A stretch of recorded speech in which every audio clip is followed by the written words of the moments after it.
Timothy chapter 2. Kalawang Timoteo, Kapitulo 2. 2 Timothy chapter 2.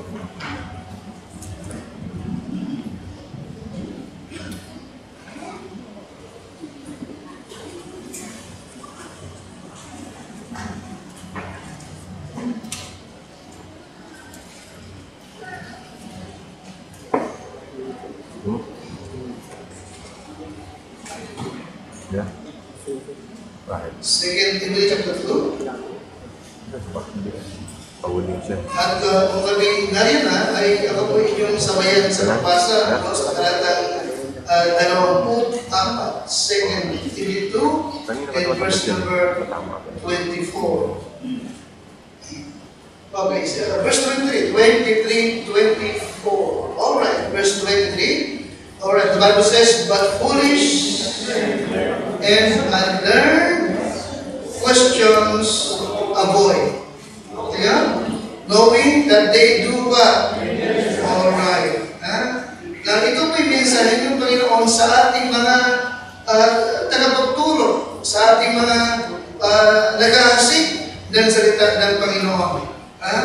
Okay, ang nilin sa atin, yung foolish and unlearned question ay iwasan sa pagdating naghahatid lamang sa pagkakagulo. And that's number 24. Yaka 24? Alright. And the servant of the Lord must not strive, but be gentle unto all men, and what? To teach patience. To teach patience. The word to teach means what? Able. Pangalawa, qualified. Okay, ano sabi ng to teach? Alright. Okay, may kakayahan, makapagturo. Anong pangalawa?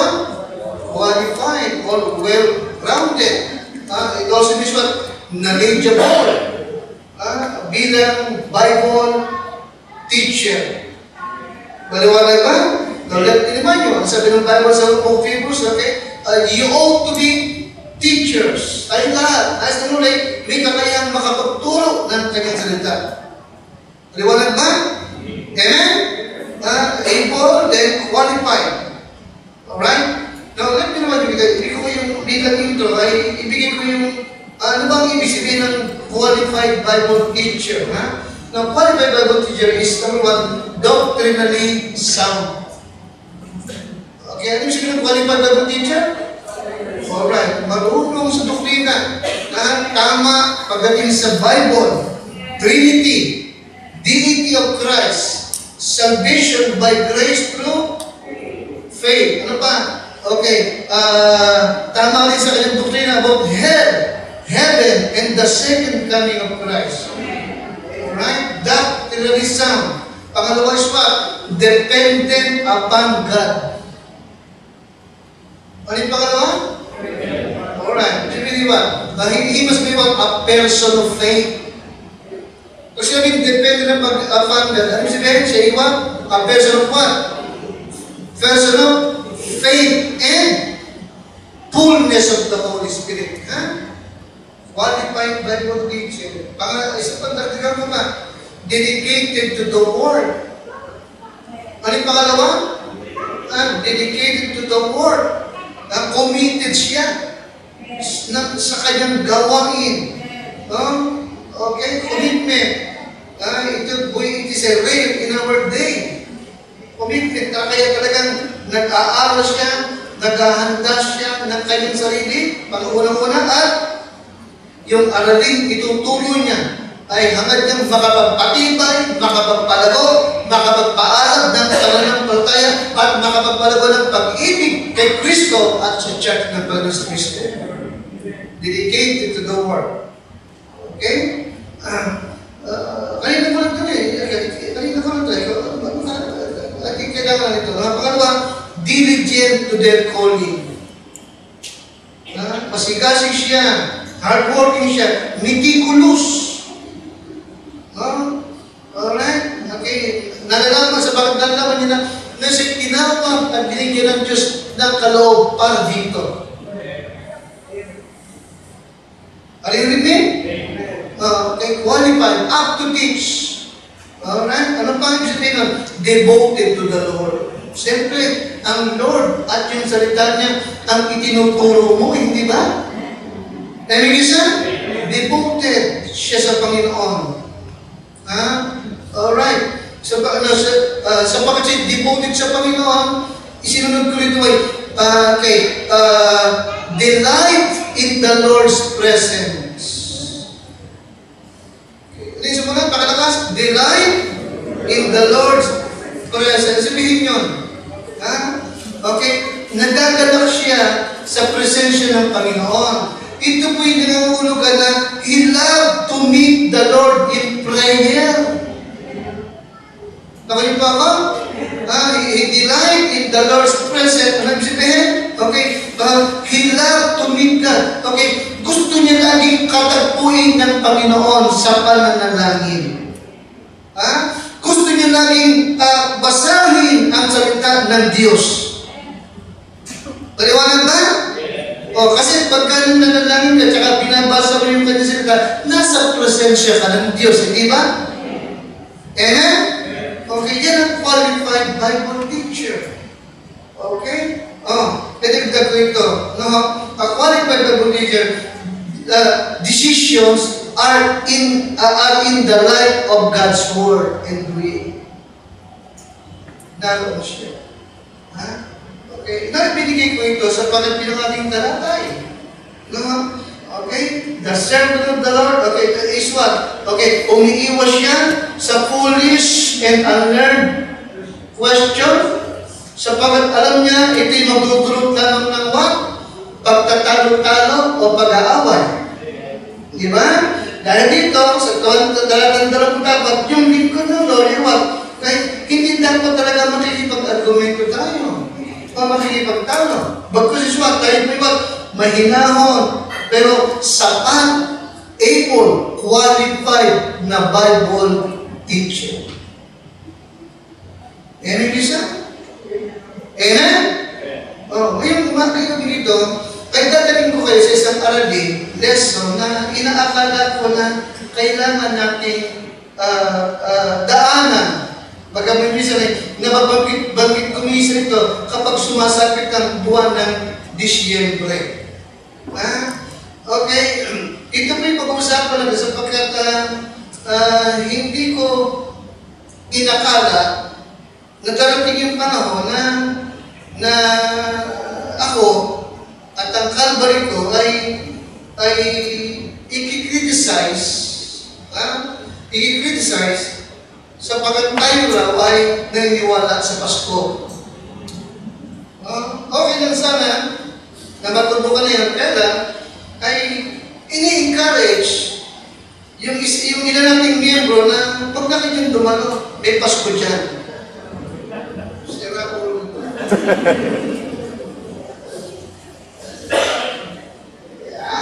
Naasar ako talaga, kalit ako. Pero nakangiti ako. Kasi the servant of the Lord must not strive, di ba? Gentle. Mahilig ka na. Ang nakakaasa at nakakasama ng loob, yung nagsasalita noon ay sa Calvary maligtas. Did the same sa Calvary lumban. Doon siya nabaptize. At nakala na siya umaawit-awit doon, hanggang mapunta siya sa isang malaking lugar. Alright? At doon siya nag-church. Baptist din, pero parang charismatic. Sabagat may drums. May drums. Okay, gano'n na? Okay. Now, mula pa tayo ng misyon, alaga ko nang banggitin na hindi talaga tayo naniwala na December 25 ipinanganak ang Panginoon. Alaga ko nang banggitin yun. At hindi naman talaga, actually, nagsiselebrate tayo ng Christmas, kundi sinasamantala natin ang Christmas season upang ituro at sabihin yung kapanganak na minsan na nagkatawang tao ang Panginoon Jesucristo. Diba? Yan tayo eh. Talaga lang hindi ko gaano itong binigyang halaga sapagkat noong panahon na yun, iilan lamang ang hindi gaano issue ito eh. Pero hindi ko akalain na naging issue ito ngayon sa ilang mga kadarangan ng mga Baptist. Okay? Kami mga meron ilang Baptist na noon pa ay ayaw hindi naniniwala dito. At ito, parang hindi tamang, bakit hindi naniniwala dito? No? Alright? At ang iba talaga ay iniiwasan niya at ayaw niyang balihin siya ng Merry Christmas. Ito na ang yung huli. Pasko.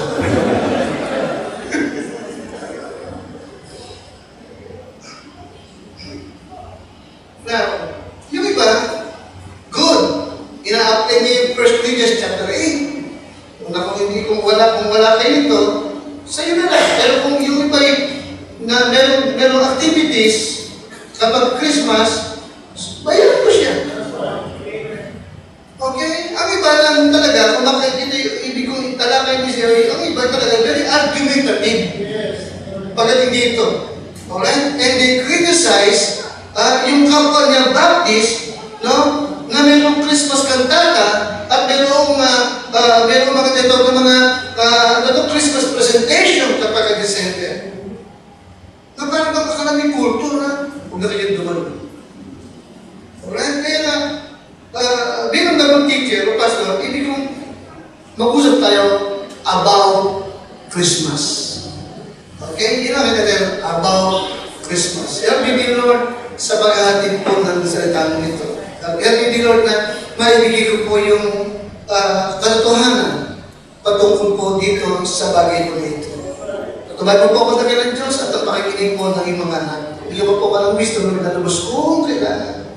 Only the Holy Spirit for the glory and honor of the Lord and Savior Jesus Christ. Iyakin dalangin. Amen. Can you imagine? Naging cause pa ng separation at criticism sa ibang mga churches. Ngayon, sino ba yung naging criticize? Naging pastor niya minsan. Diba?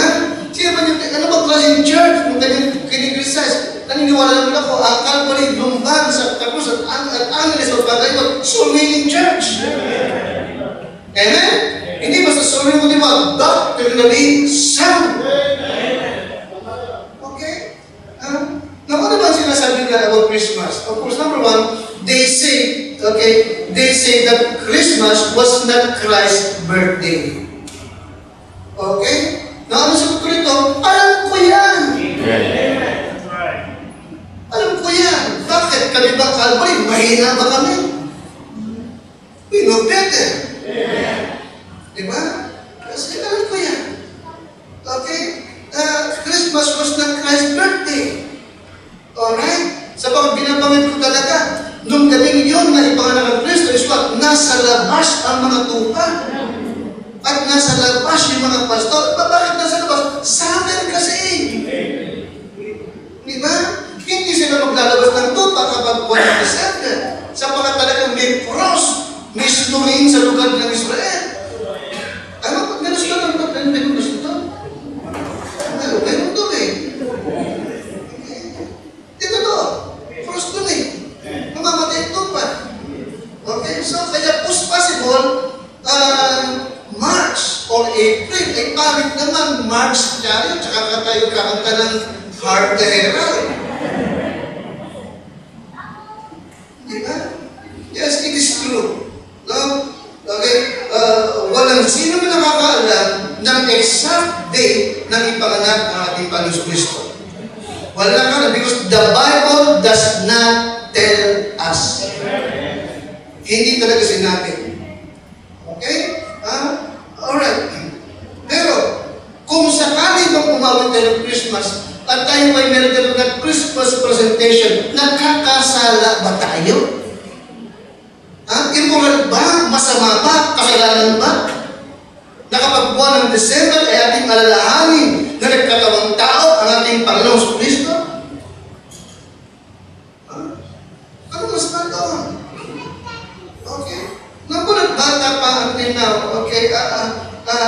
Bakit? I love Christmas season. Amen.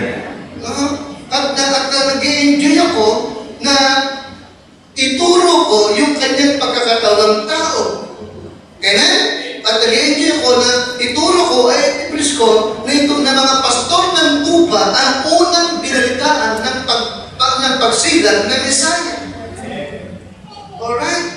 Okay, you see? Magandang ituro, yung manger. No? At nag-i-enjoy akong makinig sa mga Christmas song. At magpatugtog ng Christmas song. November 1 pa lang, nagpapatugtog na ako eh.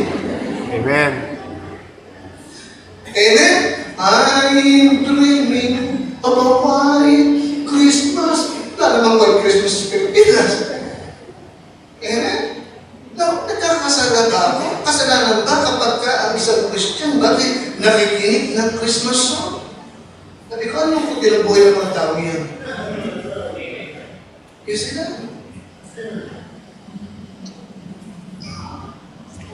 Wala daw Pasko sa kanila. Ininiwala at pinapasama niya na yung church na gaya natin ay may mga programa patungkol sa Christmas. Pero kung padalan mo naman ang papasko, tinatanggap naman. At padalan mo na.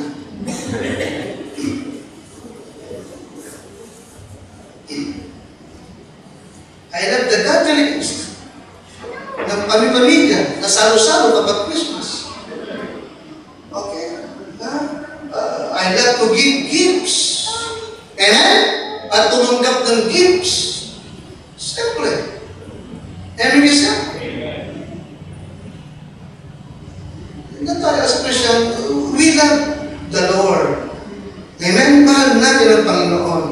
At nais natin na bawat tao ay ipaalala sa Kanya sa ganung mga panahon na yung patungkol sa kapanganakan ng Panginoon Kristo at bakit siya ipinanganak. Alam dahilan ng kanyang pagparito. Nakikita natin na magandang pagkakataon.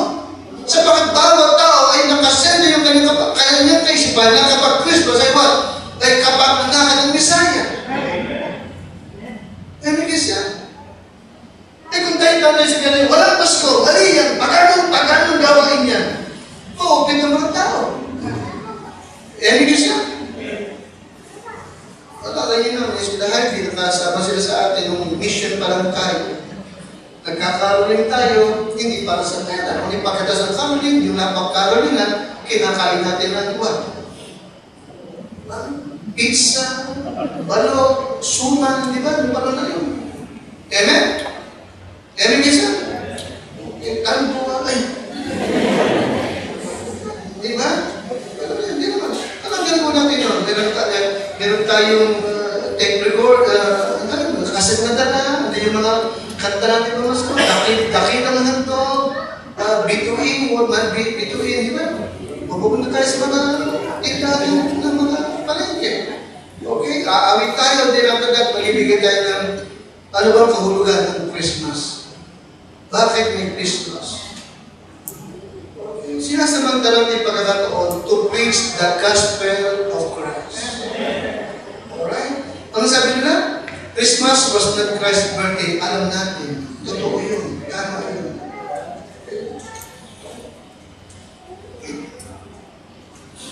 Secondly, they say that Christmas means Christmas.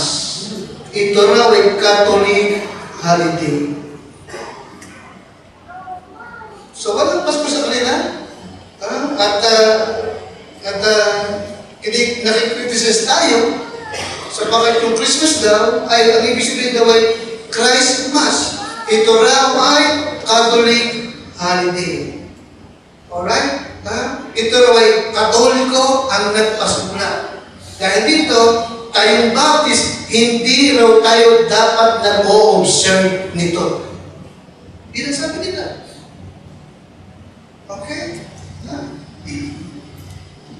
Now, maraming bayan, lugar dito sa Pilipinas na galing din sa Katoliko ang katawagan. Amen? Santa Cruz. Santo Angel, hindi naman Angel. Santo Angel Sur, Santo Angel Norte. Ano ba? San Pablo, Santa Rita, Santa Ana. And lahat ng ito ay what? Originally ay Catholic name. Ha? Alright? Pero kung binabanggit natin ang mga pangalan nito, Santo Angel, Santo Angel, ang ibig sabihin, nagiging Katoliko ako? Ha? Nang di ba sabihin nun ay sumasakayan ako sa Katoliko? Pag ko, Brother Niño, tapos yun ninyo. Brother Niño. Catholic name yun. Sabi ko, pag sinabi ko, Brother Niño, sabi, Katoliko na ako. Sakayan ako sa Katoliko. Di ba alam yun? Kasi sabi ko, Brother Pastor, Merry Christmas. Kung ba ako sabihin ng ganyan, walang Pasko. Karata yun, Catholic ka rin eh. Totoo yun. No offense na. Okay. No, kapag isang, names means what they mean, no matter what origin. Alright? Huh?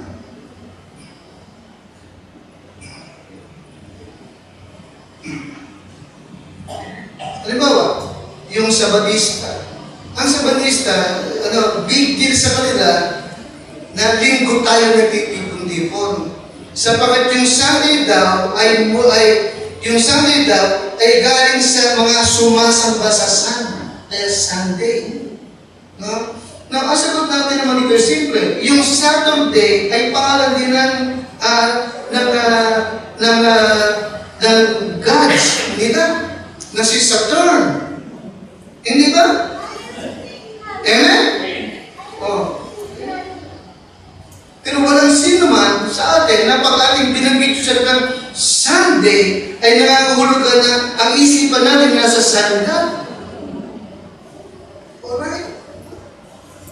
Kaya nga, sa mga taong nag-iisip at marunong talaga, no? Okay, Christmas simply means Christmas. Wala tayong ibang kahulugan na doon. Right? Hindi nangahulugan sa tayo sa Katoliko at Katoliko tayo. Sa atin, wala sa ating isip, hindi nangahulugan ng misa ng Katoliko. Alright? Kung ang Katoliko man ay nag-observe, ay may misa kapag ka-araw ng Christmas, tayo bakit wala tayong misa? Amen?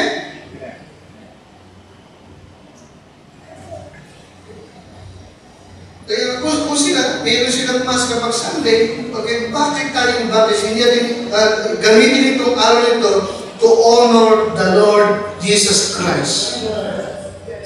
Amen? I-preach yung kanyang pagkakataong tao, ituro sa Sunday School, anong dahilan ng kanyang pagparito? Amen? At mag-win tayo ng kaluluwa para sa ating Panginoon. Pwede nga ating gawin na, of course, ginagawa natin, di ba? May Christmas sapagat ang God the Father ay naghandog ng kanyang bugtong na anak. Bakit may Christmas? Ano dahilan? For God so loved the world that He gave His only begotten Son. Kung hindi nagbigay ang ama ng kanyang bugtong na anak, walang Christmas. Amen? Wala tayong kakalahanin na Messiah na po ito. Okay, upang maghandog ng kanyang buhay. Kung yung God the Father naghandog ng kanyang only begotten Son, bakit tayong mga ligtas na hindi maghahandog para sa ating Panginoon? Amen?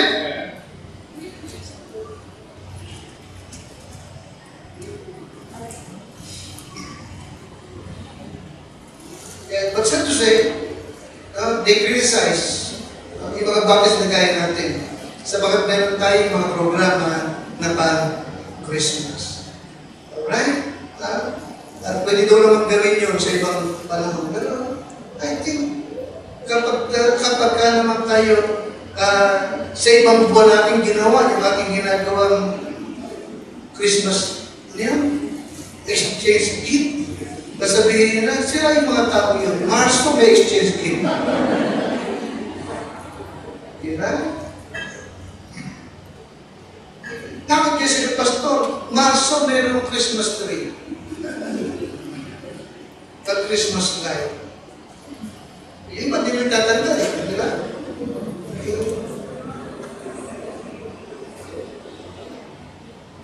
Ang tao, pagka gusto i-criticize ka, i-criticize ka kahit ang gagawin mo.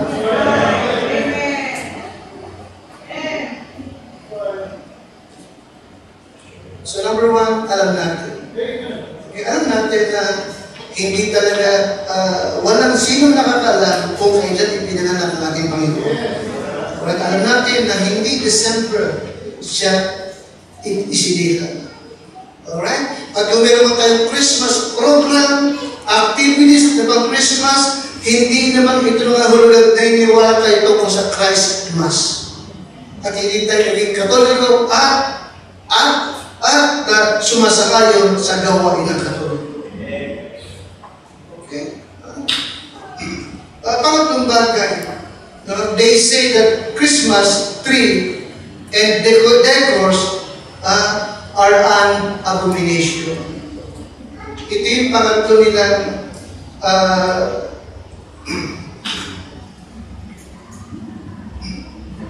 sinasabi sa mga tulad natin. Okay? Ang Christmas tree daw ay what? At yung mga pailaw-ilaw ay what? Abomination daw. Okay? Kaya sabi nila, ang Christmas tree daw ay ipinagbabawal sa Bible. Saan sa Bible? Sabi nila, Jeremiah chapter 10, 3 to 4. Alright? Bawal yan. Abomination yan. No? Okay, tingnan niyo nga po. Jeremiah chapter 10, 3 to 4. Okay? Ipinagbabawal daw ng Diyos ang Christmas tree.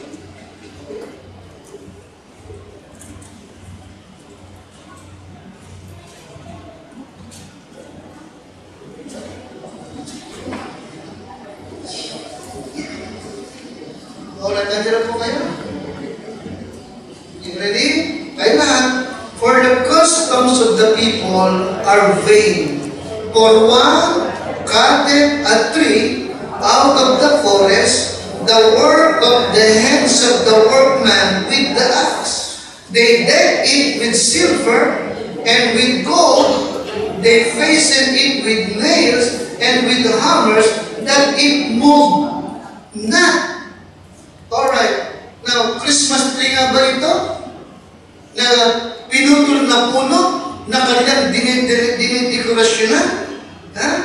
Oh, notice verse number 5. Okay, ganyan. Number 5. Kaya na, English muna, tsaka yung bagay Tagalog. They are upright as the palm tree, but speak not. They must needs be born because they cannot go.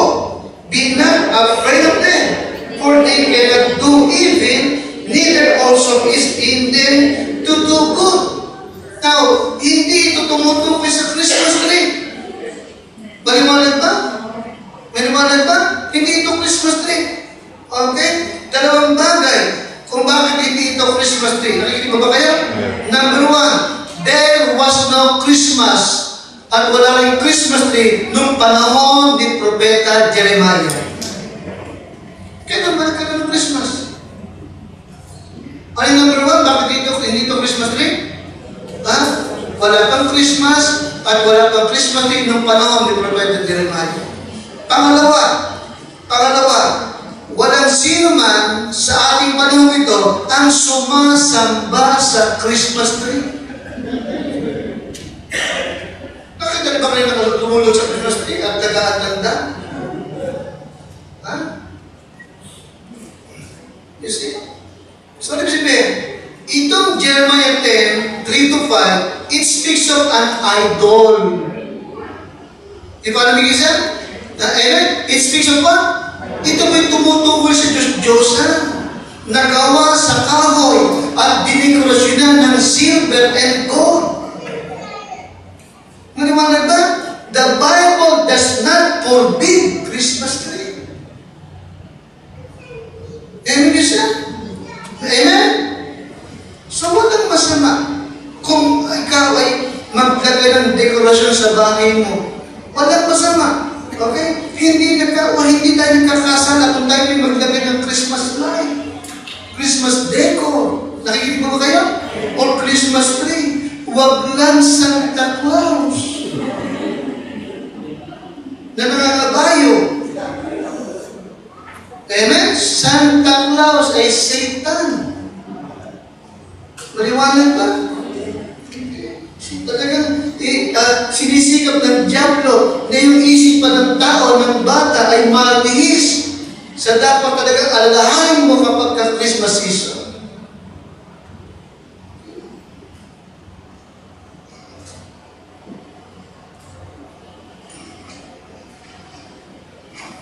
Now, bakit ba tayo Baptist ay naglalagay ng Christmas decor? Bakit kamisan yung iba nga, meron pang manger, hindi po ba? Pero siya meron pang manger doon. Amen, may nakabantay ng pulis doon sa manger. Binabantay ng bata, baka nakawin. Di ba? Meron pang leader drummer boy doon. So, saan tayo nagkaroon bisita sa leader drummer boy? Wala siya ba? Ano, leader? Na bakit meron tayong Christmas decor? Bakit minsan meron tayong manger? Okay. Bakit tayo nagbibigay ng gifts kapag Christmas? Nakinig ba kayo? Na simple, ito po yung expression of joy. Okay, amen? It's an expression of joy. Okay, na meron tayo sa ganitong kapanahonan, ating pong inaalaala, ginugulita kung paano ang Diyos ay nagkatawang tao. Amen? Yung Creator ng heaven and earth ay naging sanggol. Okay? Siya na mayaman ay naging mahirap. Upang sa kanyang kahirapan, tayong mahirap ay maging mayaman. Okay? 2 Corinthians 8:9.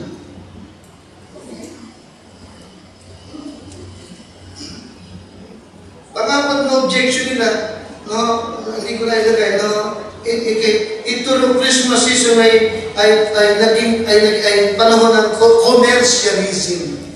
Commercialism. Alright? Gastos dito, gastos doon, party dito, party doon. Amen kasi? Amen? At mahal na mga bilihin.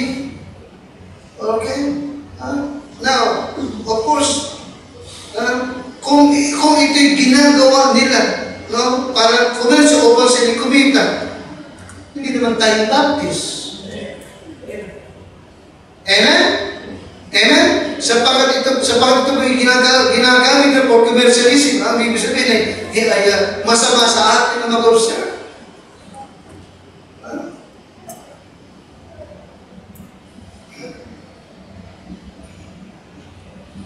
May mga inaawit tayo na Baptist favorite na kinakanta rin ngayon ng Catholic.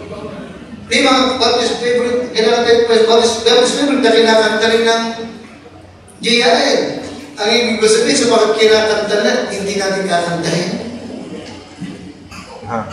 Alam mo? Kung yung Christmas season, ay meron silang party, kainan, lasingan. Okay? Bakit naman hindi natin naman ito gamitin sa ibang bagay to honor Christ? Ito rin sa kung bakit kapag ganitong December 18 ay evangelistic campaign natin sa mundo. Amen? Bakit meron tayo gano'n? Sa pag-iisip, sa mga gano'n na eh. Alright? Madali mong ma-invite ang tao kapag itong kapanahunan. Amen? Amen isa? At para ipaunawa sa kanila, bakit may Christmas? Anong dahilan? Amen isa? Let us honor Christ sa ganitong kapanahunan. Supportan natin ang evangelistic campaign sa Lupa, December 18. Amen isa? Okay? Alright. Magdala tayo ng tao to. Kung wala kang dadali, huwag ka na magpunta. Amen isa? Magpunta ka, may dala kang tao. Amen isa? Ay ibig mong maligtas din ito. Okay?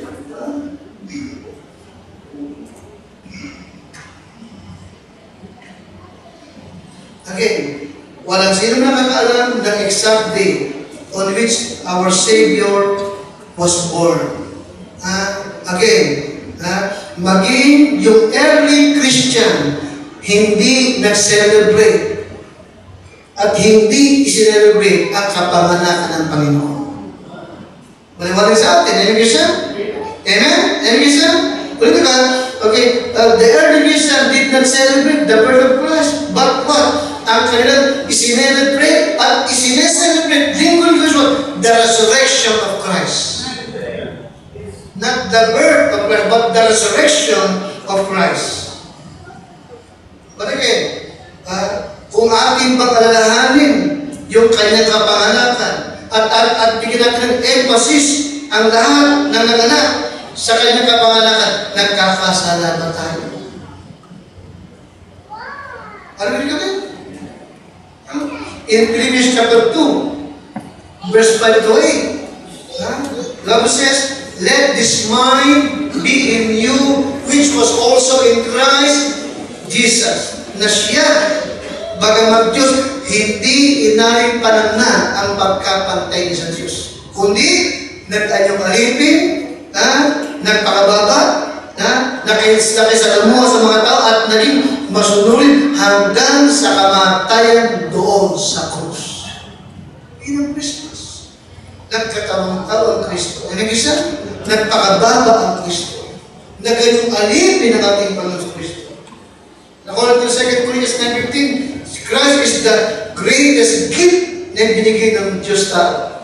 In 2 Corinthians chapter 9, verse 15, thanks be unto God for His unspeakable gift. Yan ang message talaga ng Christmas.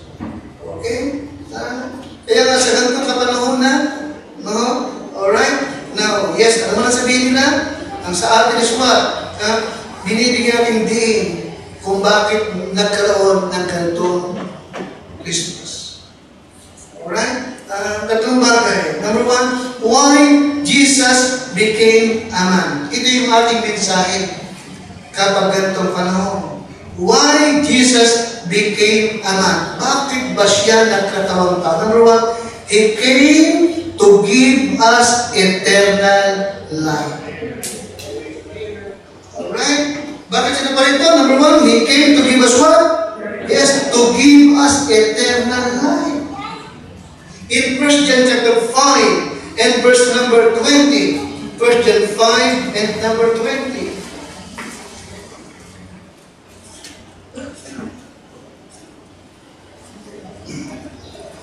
And we know that, and we know that the Son of God is come, nagkatawang tao, dumating siya, and have given us an understanding that we may know Him that is true. And we are in Him that is true. Even in His Son, Jesus Christ, this is the true God and what? Yes, ito ang tunay na Diyos at ang buhay na walang hanggan. Pangalawa, why Jesus became a man. Ang pangalawang bagay, He came to be the Savior of the world. He came to be the Savior of the world. Naparito siya upang maging tagapagligtas ng sanlibutan. Alright? 1 John chapter 4 and verse 14. 1 John 4 and verse 14. Ready? And we have seen and do testify that the Father sent the Son to be what? To be the Savior of the world. Any reason? Ito ang tingin. Okay? Yes. Hindi tayo naniwala sa Pasko. Amen? Pero naniniwala tayo, ito yung magandang kapanahonan to remember the birth of Christ. Amen? At ituro kung bakit siya naparito. Amen, Krishna? Amen? Alam masama, kung may Christmas tree ka.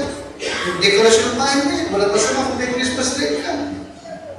Amen isa? At walang masama kung magbagay tayo ng Christmas. Merry Christmas. Hindi na hanggang Katoliko na tayo. No, Baptist tayo.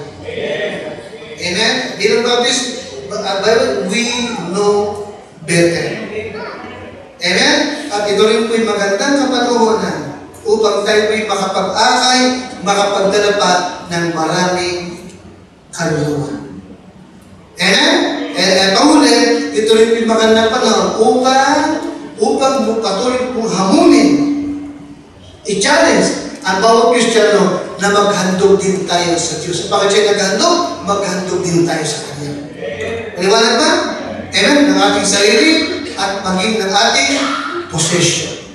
Sapagkat ko yung Ama, hindi pinagkait yung kanyang buktong na anak. Ano maging pagkakait sa Diyos? Wala. Amen? Amen? Sapagkat sino po ito? To give us what? To give us what? Eternal life. At pangalawa, upang tayo ay maligtas. Alright, tayo lang dito. Panginoon, akin pong binigay ang mensahe mo pong ito.